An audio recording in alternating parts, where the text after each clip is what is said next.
6.3 지방선거 광역단체장 후보 공천 작업이 마무리 수순에 돌입했습니다.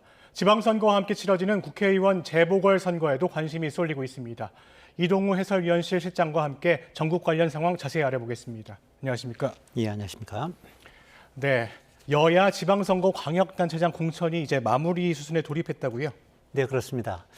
이제 어제부로 이제 그 민주당 같은 경우는 제주지사 후보를 확정하면서 16개 광역단체 후보를 모두 확정을 했고요. 국민의힘도 이제 경기하고 대구 등 일부를 제외하고는 공천 작업이 이제 막바지에 돌입을 했습니다. 그래픽 화면을 보면서 설명을 드릴 텐데요. 더불어민주당 광역단체장 후보의 공천은 한마디로 현역 전패라고 할 수 있겠습니다.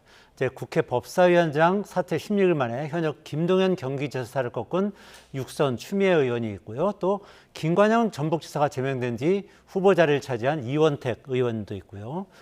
또 경선 끝에 김영록 전남지사를 이긴 민영배 의원에 그리고 또 현역 오영훈 제주지사를 두고 위성곤 의원이 승리하는 등 기존의 광역단체장 전원이 탈락을 했어요.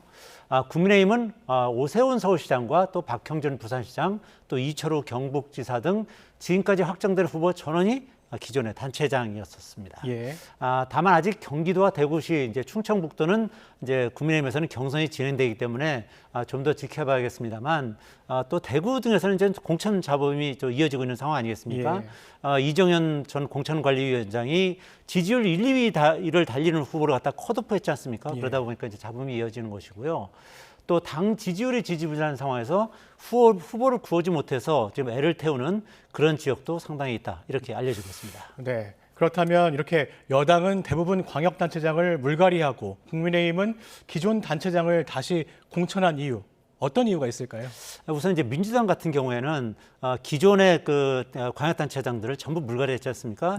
이것은 아무래도 강성 지지층의 영향력이 가장 셌다. 이렇게 풀이할 수 있을 것 같습니다. 이제 중도 이미지가 강했던 이제 경기도 김대현 지사는 국회 법사위원장으로서 검찰청 폐지를 주도하는 등 강성 이미지의 추미애 의원에게 이제 고배를 마셨고요. 또 온건파인 김영록 전남지사도 검수완박 법안 통과를 위해서 탈당까지도 감행했던 민영배 의원에게 경선에서 패배를 했습니다. 또 박수현 충남지사 후보나 이원택 전북지사 후보 등 정청래 대표와 이제 가까운 인사들이 이번에 많이 이제 그 후보가 되는데요. 이제 광역단체장 경선전에서 이렇게 승리를 하고 있는 것은 8월 전당대회에서 정청래 대표의 연임 가능성이 높아지고 있는 거 아니냐, 이런 분석에도 힘이 실리고 있는 상황입니다.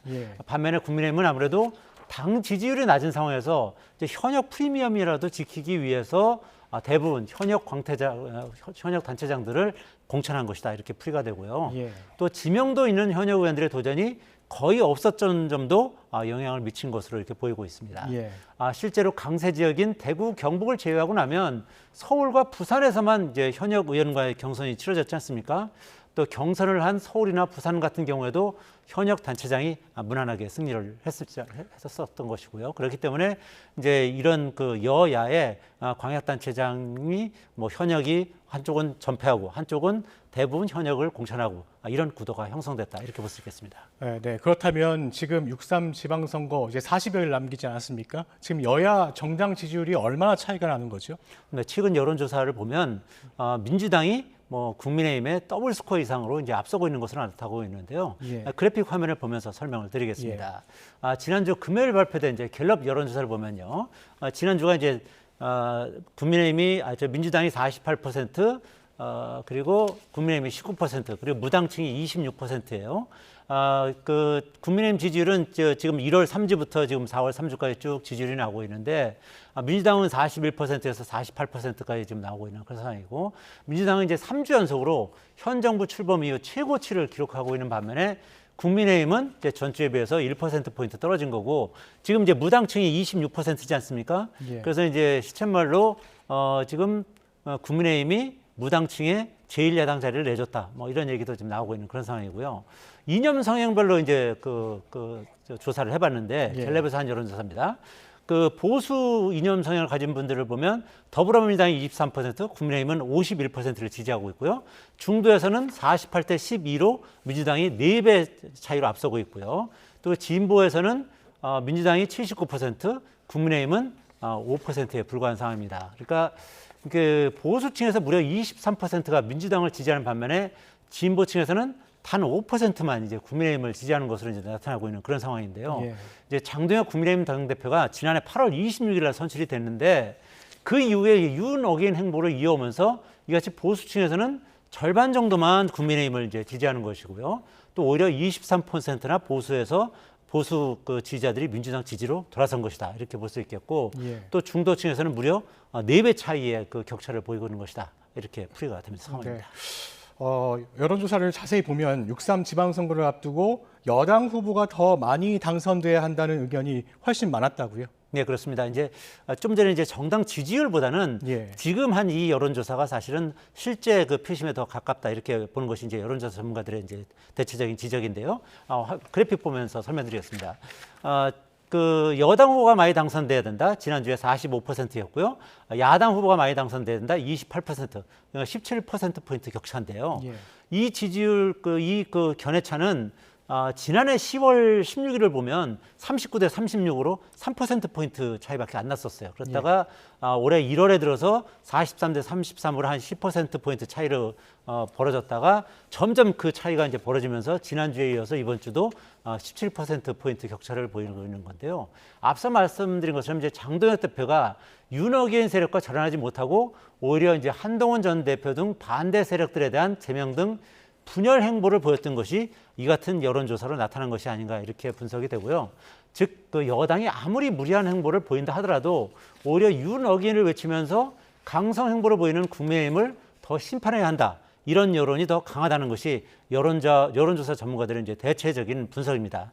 실제로 최근 한 그 신문사 만평을 보면 장동혁 대표가 민주당의 제1선거대책위원장이다. 뭐 이런 만평이 있던데요. 그야말로 이제 촌철살인 만평이 아닌가 이제 그런 생각도 듭니다. 예.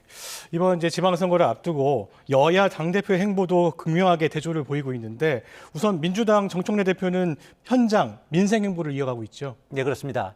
이제 극과 극을 보고 있는데 민주당의 정청래 대표는 이제 지역구를 두루두루 돌면서 이제 그 현장 행보를 강화하고 있고 반면에 이제 국민의힘 장동혁 대표는 아시다시피 미국으로 이제 10일 동안 이제 출장을 가 있는 그런 상황 아니겠습니까? 그래서 이제 여론의 질타를 받고 있는데요.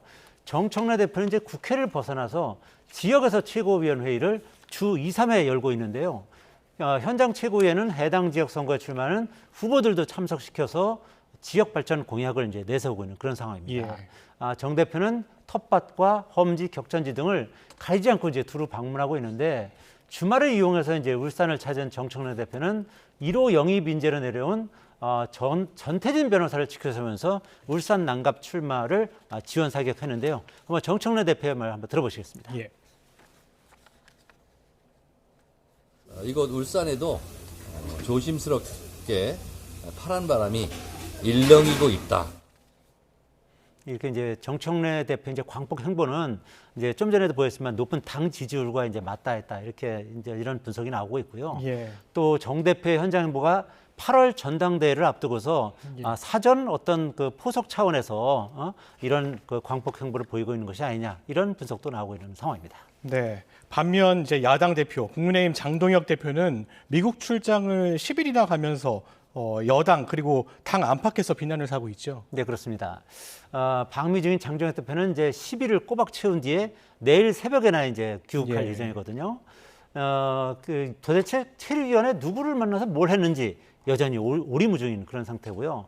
백악관 앞에서 이제 김민수 최고위원하고 찍은 사진을 인해서 미국에 놀러 간 거 아니냐 뭐 이런 비난 여론이 당 안팎에서 이제 일고 있는 그런 실정인데요.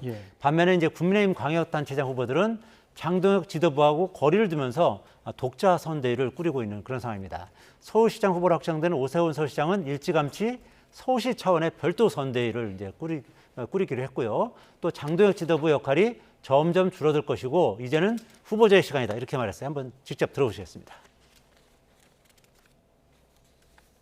후보자들 중심으로 모든 메시지가 유권자분들께 전달이 되겠죠. 장동혁 지도부의 역할이 아마 계속 줄어들 수밖에 없을 겁니다. 네, 이제 박형준 부산시장 같은 경우도 중앙 선대위가 이제 선거를 이끌기보다는 지역별 선대위를 제대로 구성해서 선거를 치는 것이 더 낫겠다 이렇게 강조를 했고요. 또 경기도의 경우도 이제 공천 작업이 지연되면서 아직 후보자가 이제 확정되지 않은 상태인데요. 지역 의원들 중심으로 지역 선대위 조기 출범이 바람직하다 이렇게 이제 추진하고 있는 것으로 알려지고 있고요. 국민의힘 후보들이 이제 독자 선대위를 띄우는 것은 장 대표가 이제 윤핵인 행보를 계속하는 데다가 공천 문제 등 이제 선거 관련 이제 잡음도 계속 이어지고 있기 때문이다. 이렇게 이제 풀이가 되고요. 장 대표가 이제 지방선거를 앞두고 열흘이나 미국을 방문하면서 자리를 비우기 때문에 후보들 사이에서는 지도부 무용론은 물론이고 지도부가 해를 끼치고 있다. 지도부 유해론까지 나오고 있는 그런 상황이라고 할 수 있겠습니다. 네, 이번 지방선거에서는 국회의원 재보궐선거도 치러지지 않습니까? 지금 15곳 정도 이야기가 나오고 있는데 그래서 미니 총선급이라고 불린다고요? 네, 그렇습니다. 지금 말씀하신 것처럼 이번에 이제 6.3 지방선거와 함께 이제 국회의원 재보궐선거도 치러지는데 한 15군데에서 16군데가 되기 때문에 미니 총선급이다 이렇게 불리고 있거든요. 이제 게다가 여야의 대선 주자급인 한동훈 전 국민의힘 대표와 조국 혁신당 대표 등이 이번 선거에 나서겠다고 선언을 했기 때문에 관심이 더욱 높아지고 있는 것입니다. 예. 아시다시피 이제 조국 대표는 평택 을에 출마를 선언했고요. 한동훈 전 대표는 이제 부산 북갑에 출마하겠다면서 지역구를 누비고 있는 그런 상황이고요. 이 지역구 같은 경우는 이제 여당에서는 하정우 청와대 AI 미래기획수석의 출마가 이제 거론이 되는 상황이고 국민의힘에서는 이 지역구에서 국회의원을 지냈던 박민식 전 국가보훈부 장관의 출마가 예상되는 상황입니다. 이 외에도 추미애 의원이 경기도지사 후보가 되면서 비계되는 경기도 한양갑에도 이제 누가 나올지 이제 관심인 상황인데요. 여기에 국민의힘에서는 유승민 전 의원이 그리고 또 민주당에서는 송영길 전 민주당 대표 등이 거론되면서 이 지역도 빅매치 지역이 되지 않겠느냐 이렇게 이제 관심을 끌고 있는 상황이고요. 예. 어떻게 보면 이제 여야 지지율 격차가 워낙 커져서 광역단체장 선거보다는 몇몇 이제 국회의원 재보선 지역이 더 스포트라이트를 이제 받는 상황으로 전개되고 있는데 전문가들은 정치적으로는 이제 지방선거 결과보다는 여당이 재보선에서 얼마나 의석을 지켜낼 수 있느냐 이게 더 핵심일 수 있다 이렇게 지적을 하고 있는 상황입니다. 네, 지금까지 이동우 해설위원실장과 각종 전국 상황 짚어봤습니다. 오늘 말씀 감사합니다.